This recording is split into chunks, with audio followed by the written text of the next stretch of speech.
ကဲရန်ကုန်မြို့ကနေကြိုဆိုပါတယ်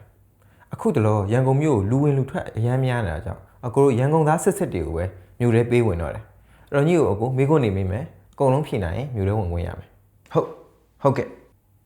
မြန်မာနိုင်ငံကိုအဓိကအပိုင်းနှစ်ပိုင်းလို့ရတယ်အဲ့ဒါဘာလဲရန်ကုန်နဲ့နေပါဟုတ်ပြီရှမ်းပြည်မှာရောက်ဖူးတဲ့မြို့၃မြို့ကိုပြောပြပါရှမ်းပြည်မှာကလောရယ်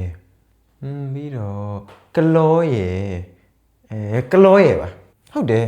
ကလောပဲအကုန်သွားနေကြတာပြီးတော့မြန်မာနိုင်ငံရဲ့မြို့တော်ကဘန်ကောက်ပါခင်ဗျမန္တလေးကိုရောက်ရင်ဘာသွားစားရမလဲမန္တလေးရောက်ရင်နန်းကြီးတုံးနဲ့ပလာတာစားရပါတယ်မှန်တယ်စိုက်ကယ်စီးဘူးလားဟောလေနောက်ကတော့ထိုင်စီးဘူးပါတယ်ခင်ဗျသိကြတာပေါ့နေရတငယ်ချင်းတွေရန်ကုန်လာလဲရင်ဘာလုပ်ပေးရမလဲမအားသေးဘူးဆိုပြီးသွားမတွေ့နဲ့လေကိုကလည်းမှန်တယ်ရန်ကုန်ကလူတွေအစားအများဆုံးကရန်ကုန်ကလူတွေကမောင်လေးနဲ့ညီမလေးတွေစားကြပါတယ်ရန်ကုန်မြို့ရဲ့အဓိကသွင်းကုန်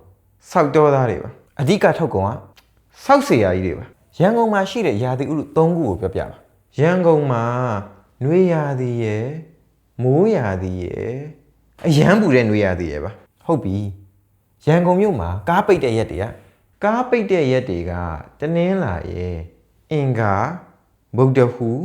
ကြာသပတေးရယ်တောက်ကြစနေနဲ့တနင်္ဂနွေရယ်ပါမှန်တယ်အကုန်ပါတယ်ရန်ကုန်မှာထွန်းကားတဲ့ဘာသာကြီး၄ခုကိုပြောပြပါမြန်မာဘာသာအင်္ဂလိပ်ဘာသာဂျပန်ဘာသာနဲ့ကိုရီးယားဘာသာပါဟုတ်ပြီ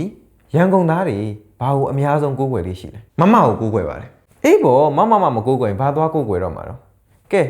ညီမိခွန်းနေကုန်မှန်တယ်ဒါပေမဲ့နောက်ဆုံးမိခွန်းတစ်ခုကျန်တယ်ဒီမိခွန်းကိုမှန်လို့ရှိရင်ညီဝင်ခွင့်ရမယ်ဟုတ်ကဲ့ရန်ကုန်မြို့မှာတကိုးအကြီးဆုံးဖျားဘာလဲတကိုးအကြီးဆုံးဖျားကပတ်စံမှာတော်တယ်ငါညီမိခွန်းနေကုန်မှန်တယ်ဒါပေမဲ့ကိုပေးလို့မရသေးဘူးအကိုကလည်းလုတ်ပါအခုထပ်လူကြီးอ่ะကွာသူလက်မထိုးပေးမှာလို့ဝင်လို့ရမှာအကိုကလည်းလုတ်ပါကျွန်တော်လာနေကြပဲဦးထပ်လူကြီးအားသေးဘူးအကိုလည်းချင်းနေပဲဦးနော်လုတ်ပါအကိုလုတ်ပါမရလို့ညီမရလို့နော်လုတ်ပါဝင်ကွာ